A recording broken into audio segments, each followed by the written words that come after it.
This Express Training Bites broadcast is brought to you by Promo Plus from PromoCorner. Promo Plus is a collection of distributor tools designed to help you market your business. 4 tools in one dynamic package for just $20 per month. Visit promocorner.com/promo plus to start your risk-free trial today. So this is Express Training Bites. I am Brendan Petrich. I'm the digital media director here at PromoCorner. And with me, I have Steffany and Nadira from KTI Promos. How are we doing, ladies? What's up? Hello. Awesome. All right. So for the folks out there, normally it's just me and one other guest. So go ahead and introduce yourself. Which one's Steffany? Which one's Nadira? I'm Steffany. Nice to meet you all.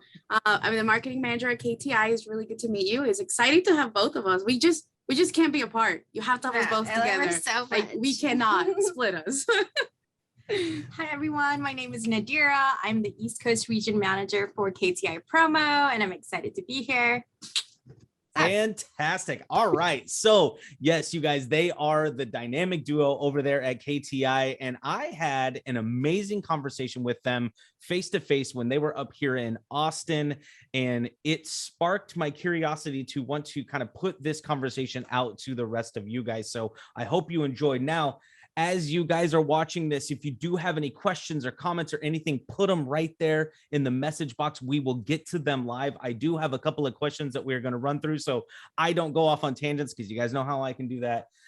So first and foremost, I would love to introduce them a little bit further too. So Steffany and Nadira, kind of tell everybody where you've come from because you're new to the promo industry. Okay, well, I'm the new one. She's been here for a while. I'm the new one here. So I'm going to steal that thunder real quick. I've been in the industry for about 5 months now. So I came from completely outside. I was management and I did marketing. And I actually was a director of a swim school.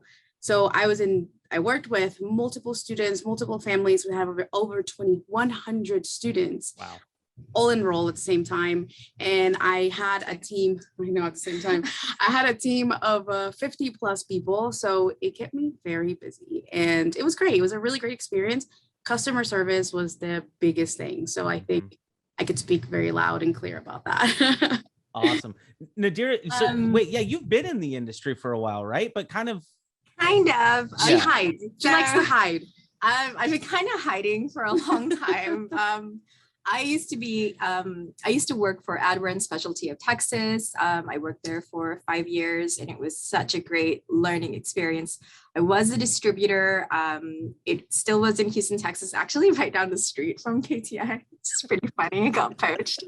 But I specialized in doing procurement. So I was basically in my office, which I called the dungeon at the time. And which we have a dungeon here too. That's where we're at right now.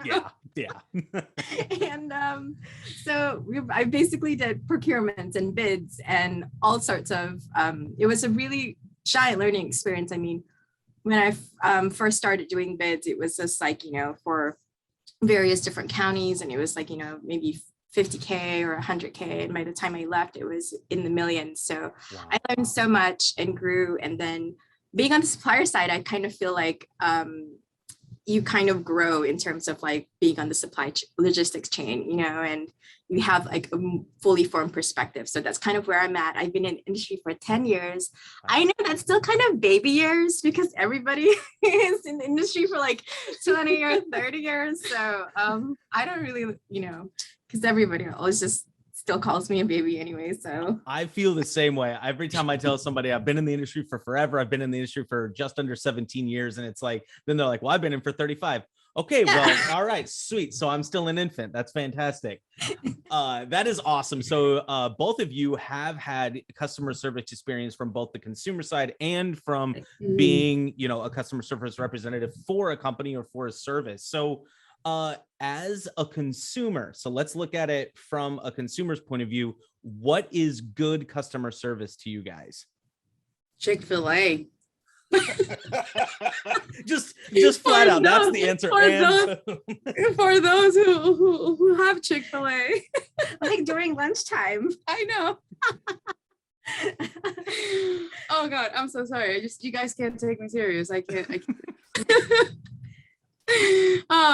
A good, okay. ask me again because I totally lost it. Good. No, that's fine. So Looking for examples? What makes Chick-fil-A your answer to what is good customer service? I would say something genuine, something that you actually feel like you're not just a number in the people that come through. You're not like, oh, you're ordered 35, you know? No, you're actually a person. Oh, have a great day. Like they welcome you. They're always so happy. And I always think, like, oh my God, what do they give these people? Like, they're always so happy. They must have like giant coffee machines or something because I don't understand. Like, I can't, I mean, I can be, you know, somewhat happy, but all the time it's insane. So definitely just the energy. I think a lot has to do with it. Just making sure you have a good positive energy and you can project it to whoever you're working with. So that's some of the things. Got something else to add? I'm a little bit more technical because I'm like a little bit more jaded, right? So, I mean, let's go. I am.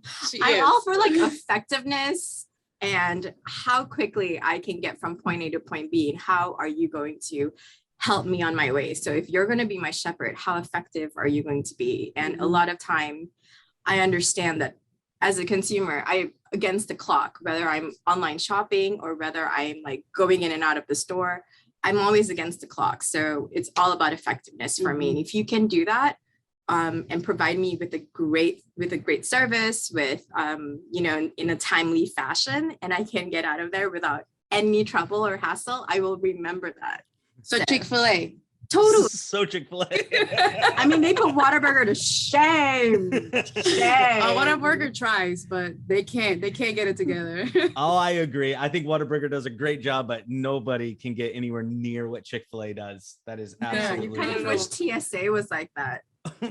Well, government program, private entity, that's a different conversation. That's awesome. So now flipping over to you guys being at KTI and now knowing what you're looking for good customer service or great customer service, what do you do over at KTI personally or as a company, you know, standard to create that good customer service for who you guys service? I'll let you start since you get to experience it more. I haven't had a chance to really do more of customer service per se. So I think she has more experience in that sense, but I mean, when I see a person's emails, I generally I have some insight into kind of their state of mind in terms of like what their project is or how fast they need it. And you can kind of read into it. I know there's not a lot of affect in emails, but what I try to do is I try to minimize the amount of back and forth. And if the person is trying to extrapolate as much information out of the phone as possible, you know, 8 times out of 10, all of that information is either going to be wrong or misconstrued. So while I'm talking to them on the phone, I'm taking notes and then just sending them an email and saying like, hey, this is to recap our conversation, XYZ. And then also just to kind of tell them like, hey, this is what is available. Why don't you respond to my email and then send me a logo so I can make a virtual for you? And just kind of, if you are proposing my product, how can I, you know, bundle it into a nicely neat package for you, just so you have it and don't have to like bother me or talk to me, or because I mean, a lot of times these people are working on not just one product. The customer is asking for like 10 other products and they have to not only like spend time on Sage or DC or whatever search engine they decided to use, and they have to call and check stock. So if you really think about, you know, doing 1 or 2 products, that's okay. But if they're doing like multiple products and you are just like one of them, how can you just like make their lives easier? How can you just like, you know, minimize all of the back and forth and just shoot for accuracy? So if you can, you know, get stock information well ahead of time, if you can, you know, tell them like, okay, so I'm foreseeing XYZ challenges ahead of time. So if you can kind of foresee these things for them, they can then do their job at like, you know, optimum capacity, I guess. That's what I'm trying to say. That, and you make it sound so easy, but that is literally some of the toughest things to do when you do get in the weeds of the day in, day out, right? So yeah. That's awesome. And actually we've got our first comment here, Nadav. He's a great watcher of this program. He says, always been a great supplier when I've utilized them, and bless hands up. So thank you. We try really hard. Thank you. Thank you. That's I awesome. I have seen the team here from kind of the outside coming in with like a fresh mind. And I think what they're really great at is just being proactive and having a lot of follow-up. Like they think about everything right in the moment, like you said. And I admire that. It's like, oh my God, I wouldn't have thought about that. But they think of it and then they just put it down and they send it out. And before they even offer anything, they're like working their butts off trying to like get the information correct so that they can share something that is going to be doable. So I love that about the team here. It's really great. That is awesome. That is so fantastic. And now customer service is really easy when things are going well, right? So I think one of the best things that we see as consumers with customer service is how we're treated when there is an error. So how highly do you rank conflict resolution inside of customer service? That's even more important. Right. It's how you handle the conflict. It's how you handle the situation that guarantees if that person's ever going to deal with you again, if that person is ever going to have faith in you or trust in you. I mean, like, this is a trust-based business at the end of the day. I mean, you're putting your faith in me, like I'm your liaison, like, and if I cannot deliver, or if I'm not, transparent, or if I don't give you anything to go by, you are not going to then be confident, or we can't even foster a relationship moving forward. So it is even more important, I think, to just kind of not only like hold that person's hand, it's just to kind of be like a good partner, right? And it's just to make them feel supported, number one. Number two, when you're relaying information, it is most important that it's accurate, that it makes sense, and that at the end of the day, when the end user receives that information, how they digest it is the most important thing. What happens between you and I, that ego doesn't need to exist. And all that matters is the end user. Because if the end user doesn't shop with the distributor, guess who, like, we all don't get business. We all lose. Yeah. So Exactly. That is, if we can take that clip out, that's the clip I want to take out, because it doesn't matter. And that actually leads into my next little thing that I kind of wanted to talk about. First of all, use the best word possible as a supplier, which is partner. And you qualified why you're calling your customer a partner, because if you don't help them out, they can't help out their end user. Their end user doesn't buy the product. They don't buy it from you. exactly. So that is fantastic. One of the things that I really want to talk about too with the conflict resolution is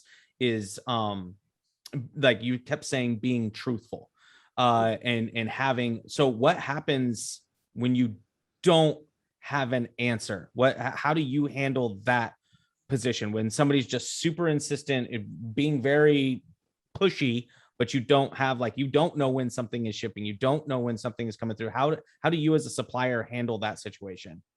Well, first and foremost, I will ask the factory, okay, so if you don't know when, what is the likelihood of it shipping? When is the likelihood? So what is the potential window, right? So that's kind of what you need to know. What is the potential window? The materials are going to come in. Then you kind of have to factor in like assembly and then production, and then you kind of have to make this whole timeline. Then I would break it down, because saying no is just unacceptable. Just telling the customer, no, I don't have an answer, is completely unacceptable. You as a supplier have to be creative with how to ask the factory questions, especially when you're dealing with China. You kind of have to think like how they think in terms of their segmented structure, right? So they think like, when you ask them what production is just printing. It doesn't count for acquiring materials or assembly or waiting for parts. And then that's like, and then shipping, and then packaging takes time. So you have to kind of break it down for them. And so depending on how hairy the situation is, if it's kind of like, a couple of days delay, I'll just tell the customer, okay, you know what? It's going to be between XYZ, 1 or 2 weeks. But if it's a very elaborate order that requires, a whole set of like details, you then break it down for the customer, my customer. I'll just tell them, it takes this amount of time, it takes this amount of time, it takes this amount of time. This is your window. this is a possibility. This is the approximate. I will keep an eye on it and I will update you every day. If they want to update twice a day, then you know what? I'll send them an email once a day and then I'll call them, because there's nothing like having phonophobia is just unacceptable. Yeah. Y'all are like addicted to emails as well, but picking up the phone sometimes is just so much easier than just like orchestrating this long drawn out email. Sometimes like, 10-minute phone call can just minimize all of that jazz. And going back to the saying no is not acceptable. I think that's the easy way out. That is just avoiding the situation and not wanting to work hard enough to say, hey, I have an answer. Hey, I have something to give you. Or, being able to help out and make them feel like helped. And sometimes they just need to be listened, sometimes you got to learn how to listen. And I think a lot of us, and including myself, I think we all should learn how to listen better. Yeah, sometimes like, the stress is projected, and that's completely understandable, because it otherwise wouldn't be if there's not a lot at stake, right? So you have to put that in consideration too. Empathy. Yep. So, I love it. No, it coming up this time of year too. I mean, this is the biggest consumer 2 months that we have as a country, as a world, to tell you the truth. Yeah.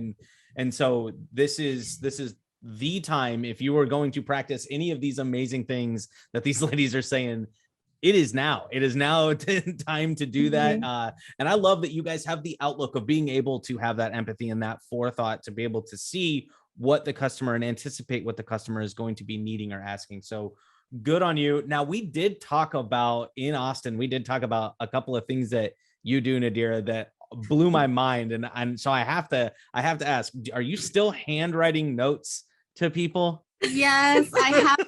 So I am the only one in the office who like forces everybody else to do the same. We have thank you cards that I personally handwrite a thank you to, because it means something. I'm just grateful that these people decide to call me and to call KTI, to call either Wayne or Kevin or Shauna or myself to help out, or to either solve a problem or meet a need. And they could go 1,000 other places, right? And if they give us this giant opportunity, if it's like, sometimes it just makes our week, sometimes it makes our entire month. Like, these people don't understand how grateful we are. And if it's just a small token, it's, these distributors, they do so much in sales. They're probably like, oh, what's this stupid like $20 gift card it's gonna do? But it's just like, for me, it's really not about It's like just the the money. thought, It's just right? like It's really just the the thought, thought. because I also believe in being the energy that you want to receive, and being the love that you want to receive, or being just the kind of person that you want to be in the world. If you put that out there and you just let that person know, like, what, maybe they don't appreciate it as much as I would, but I'm sending that energy out anyway. And it's just kind of like, where we're coming from. Yeah, they can take it however they want to, but it went with, good feelings and good thoughts. Yeah, we're a mid-level company and we are such a tight-knit group here.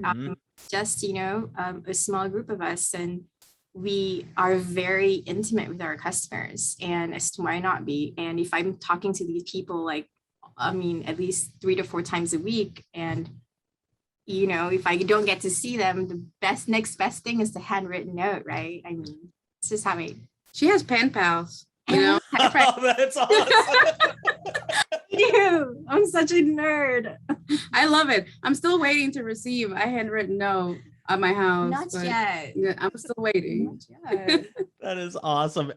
One of the things I always personally say is I will match your energy. So if you have amazing energy, I will match that amazing energy. However, if you have negative energy, I will match that negative energy, and I don't like to do that. It's not good.